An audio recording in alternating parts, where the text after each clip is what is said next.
Tonight they're gonna burn those fuckers down.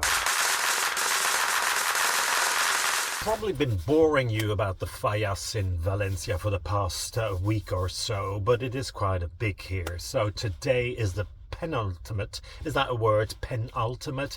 Today is the final, and they are burning those statues all throughout the day. I thought it was just an evening thing, but apparently, because, and there's a logic behind this thing, there's only so many firefighters that the city can have, so they have to light up those statues in different areas so that the firefighters can hop along, really, because if they all did it all at once and something went wrong, then the firefighters are at the wrong place at the wrong time. So that's why they're doing it in stages.